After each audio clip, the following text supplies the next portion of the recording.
The child goes to the teacher who will guide that child. What do you mean by external moral authority? You use that expression a lot. Materialism has to do with when you are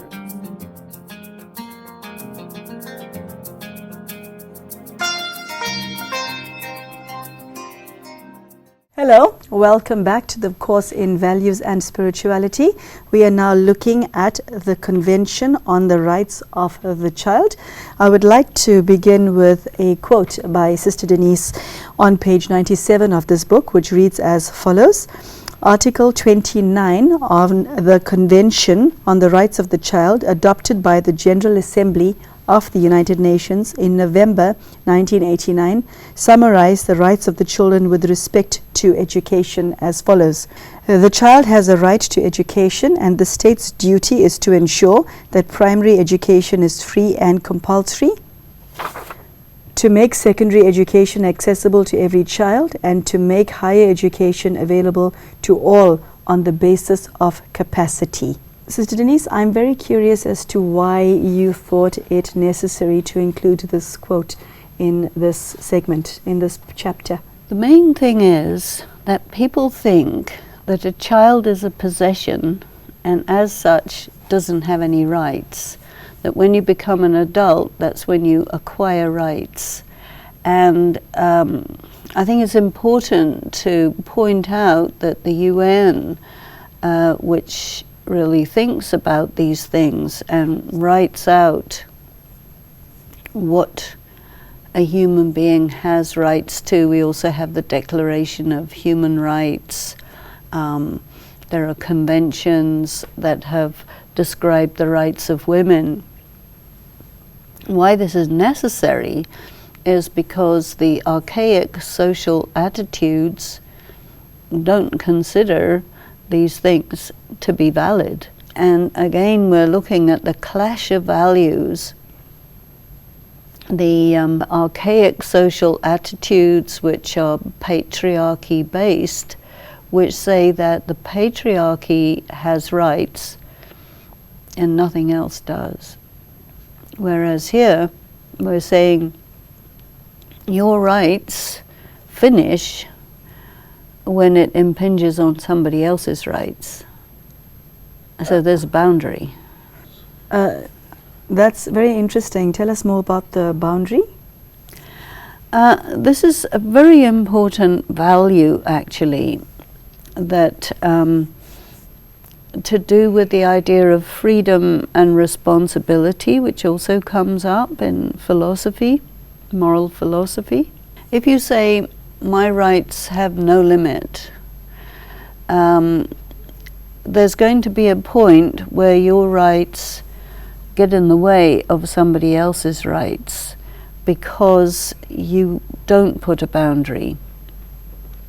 And we need to see these boundaries. You see, some families will say, we own this child, and once the child is old enough to work, we have a right to that potential salary, and therefore we will put that child out of school so that we can take the money. And that is exploitation.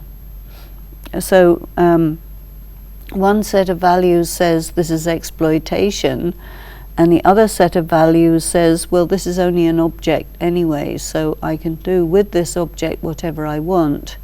And talking about the rights of a child is seriously challenging the view that a child has no rights by definition. You see, spirituality, which also includes the idea of reincarnation, implies that that child could easily have been your grandfather a little while ago. Bit of a scary thought. Well, it is a scary thought, but it puts things in perspective, because you will respect your grandfather as being senior and having a lot of rights, but as soon as he dies, you don't know where he's gone. Take into consideration reincarnation.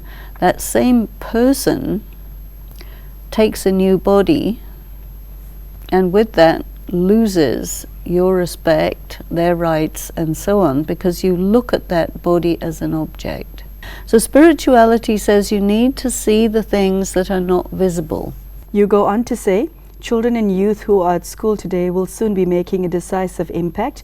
Education and values promises to provide them with a positive, holistic vision of the future that benefits everyone and imparts core universal values that empower the character integral to our finest destiny. What is it that you wish to let the viewer know as far as the rights of a child is concerned? What is it about humanity that minimizes the rights of a child and maximizes the rights of an adult? You know, when you consider the question of reincarnation, which is an important attribute of spiritual knowledge, what you're saying is the person is a soul who has come through a number of lives. That means they've got plenty of experience, they have sanskaras, they have a lot that's inherent. And what the conventional view is that a child is like a blank piece of paper with nothing there. And the adult community feels that they are imbued with the capacity to make that child good. To me, that's a very arrogant attitude and also very ignorant, because it's discounting the inherent qualities of a child and the natural abilities of a child. And also it's assuming, based on some of the religious ideas, that a spirit is fundamentally sinful and has to be made right by the adults. And I would also challenge that idea, you know, because spirituality says that a spirit is fundamentally pure, and exposure to life, especially different types of trauma, creates the situation where a person gets into negative activity. And so it's really an important challenge, I think, to the status quo, to the generally held beliefs, by saying that, you know, there is more information available, and if you don't take it into consideration, it's at your peril and it's at the peril of society.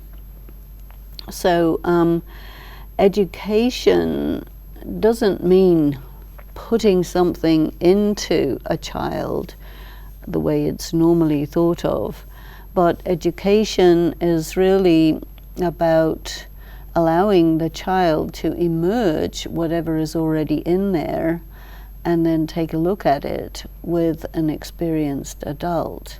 And then the child can work with both the inner and the outer sets of information, and that will empower the child and prepare the child for adult life, and then we can have a finer destiny.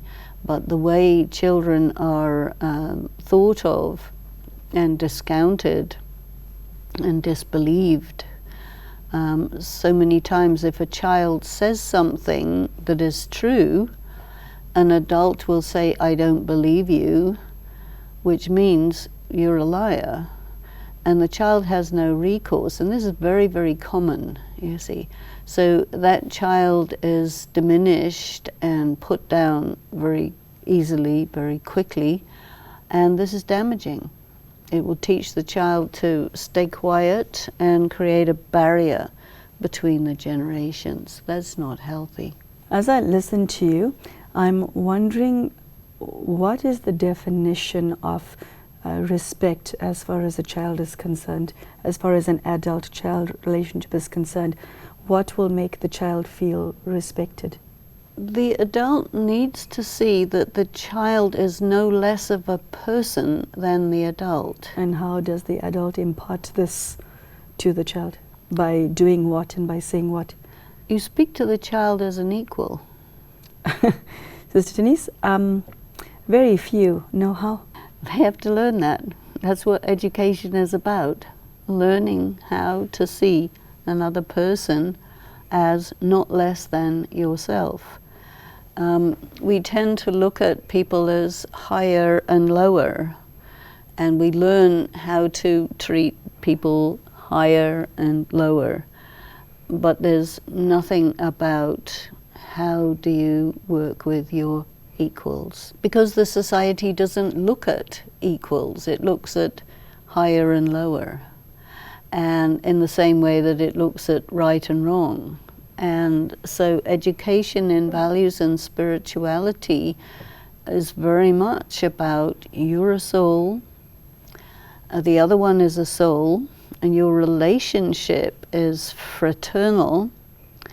The difference in age is a matter of role more than identity. Difference in position is a matter of role. Difference in gender is a matter of role. And really challenging the idea that the role is the identity. Okay, you need to expand on that, because I think that is the juncture at which many people get stuck. They see the child as being smaller than them, less than them, and literally a blank canvas in which the adult can impose whatever he thinks is right and wrong onto the child. Especially if it's a parent, and especially if it's a teacher. I'm not blaming either the parent or the teacher for being like this, because that is how society has taught them to be. Unpack the question of role and identity for us, please. Well, this is really what my whole point is, that a person, all they can see is physical manifestation. They have not trained their eye to see the person within the body. So that is also part of spiritual practice, to learn to see who is that in there. I'll give you a little anecdote. Albert Einstein was thrown out of school because it was very uncomfortable for the teacher to be around someone who was so much more intelligent. And so the teacher just penalized that child for asking too many questions and being insolent. And so this is just simple arrogance on the part of the teacher. And a child, a gifted child especially, has a very hard time with conventional education because of the arrogance of the teachers who say, I am the teacher, therefore I am more intelligent than you. But that is a non sequitur. You may be the teacher, but there's nothing that proves or suggests that you are more intelligent than all the students. And especially nowadays, because students have access to the internet and they can read whatever they want, a student can self-educate themselves to a higher level than their teacher.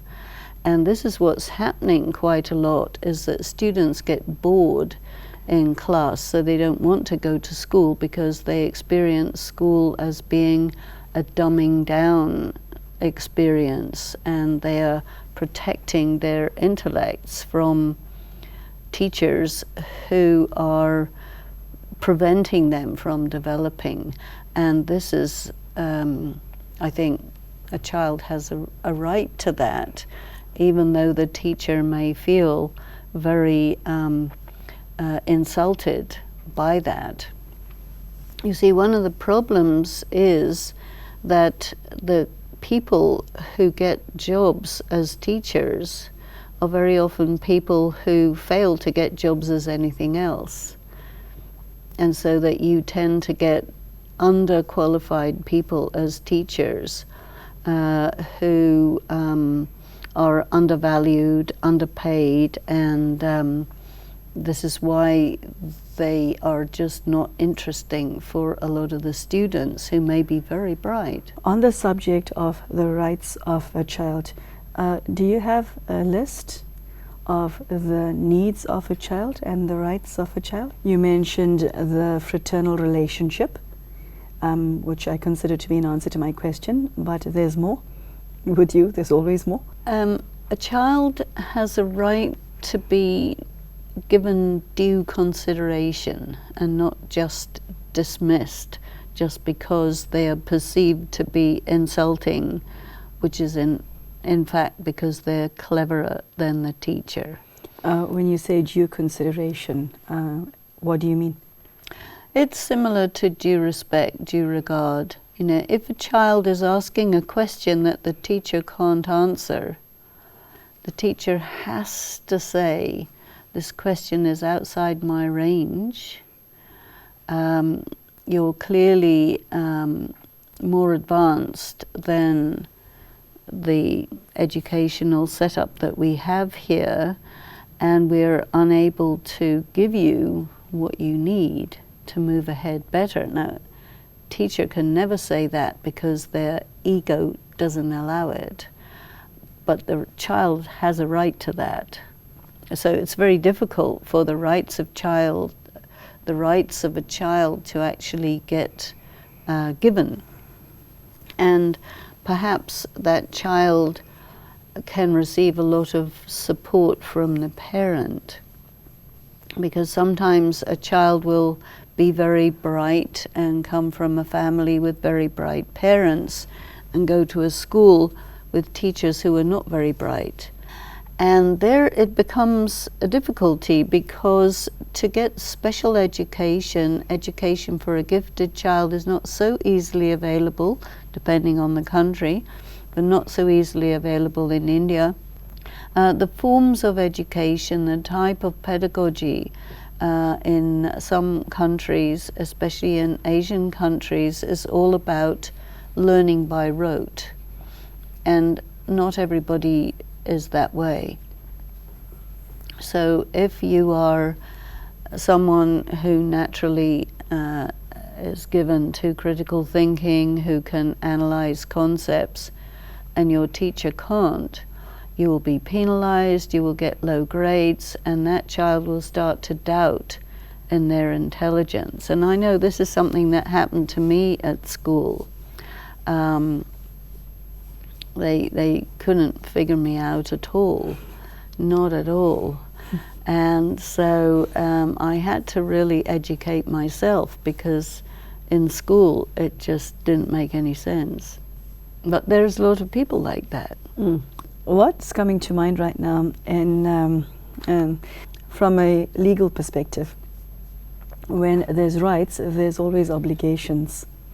Or one could say responsibilities. Now that usually applies to adults. Does that apply to a child as well?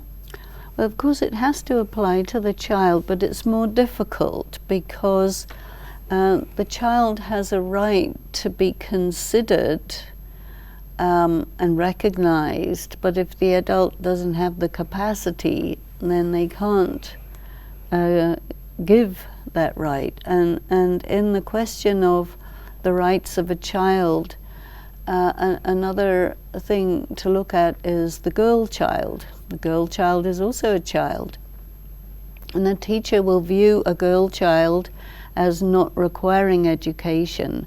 So if a girl child is very bright and desires to receive a good education but is penalized and set aside, that is very much going against the rights of that child. And the thing that prevents the child gaining the benefit of her rights is the prevailing social attitudes about the girl child. As I listen to you speak, it seems to me that society has a lot of healing to do. It has a lot of healing to do, and it also has a lot of remediation to do. And how does it go about remediating itself, especially when it isn't common knowledge that there is remediation to be done? I think part of what we're trying to do in this course is to challenge what may be considered as conventional wisdom, and saying that it may be conventional, but it may not be wisdom. That may be painful for many a parent and teacher to hear. Unfortunately so, but you see, any time something is there in place and it is not working, or it's working against the interests of those whom it is supposed to serve, it doesn't have any good reason to change, because it's doing just fine. But those whom it is supposed to serve are not doing well. So someone has to be, in a way, an advocate for those children. And unless the advocate challenges, nobody's going to know that there's anything to challenge.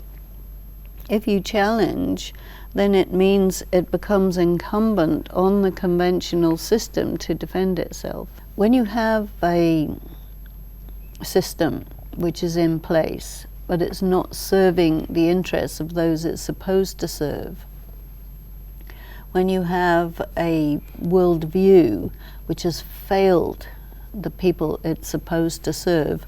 Now, when somebody comes and does that, they're obviously the bad guy. We're definitely putting ourselves in the position of the bad guy. But we're saying, okay, we may look like the bad guy, but keep listening. So for that you have to be very patient. You just have to keep bringing in the ideas, and over time, anyway, there's different things that shift, and once you keep talking about these things, gradually people pick it up, and in different parts of the world even, and change starts to happen. I don't think it's effective to force change, but I do think that when something stops working, it loses power. And when you come in as an agent of change, knocking away at something that has lost its power, it falls down more easily. And you don't have to knock all that hard, but you just have to keep knocking away. You've stated from the commencement of this course that this course is designed at adults, but I am sure that there are minors reading these books and listening to you right now. There are many children who in their heart of hearts are aware that they have rights, but whose rights are not being acknowledged, who are not being seen, who are not being heard, who are not being validated. What is your message to such a child listening to you right now? It could be hundreds or thousands of children listening to you right now. Definitely there are many. Yeah. And I think my message is we're aware about you, and we feel for you, and we're with you, and we're doing what we can to make you more easily understood, more easily visible, and to open up the way for your voices to be heard. That is so beautiful. Coming back to the adults who this course was designed for, there are certainly adult teachers and parents who are watching you right now, who realize that there can be some improvement in their behavior vis-a-vis the child. How would such a parent or child who has the best intentions in their heart for the children, what do they stand to do? How do they effect change from their side? Where does one begin? This is a mammoth task. Okay, where does one begin? To me, there are many parents who are very dissatisfied with the education system, and they have no choice because it's imposed by the state, and they would love a way around it. There are many teachers who do not agree with the curriculum that they're paid to teach. Sure, that is quite a dilemma. So I think the existence of parents and teachers who are not happy with the way things are means that, you have an energy for change that I think needs to be perhaps galvanized. so that you can go to the people who are responsible for making the curriculum and setting up the whole system of education and propose changes that are doable. People who don't have the financial and social privilege, I still feel that they have a right to this. And so we're doing our best to make it available anyway. Thank you, Sister Denise. That was very beautiful. I do hope that for those parents and teachers watching, as well as children who are watching, I hope you realize that you're not alone in the dilemmas that you're facing in your life, and you are being supported, maybe not physically supported, but there is subtle and spiritual support coming your way. I thank you for spending this half an hour with us. Take care and goodbye.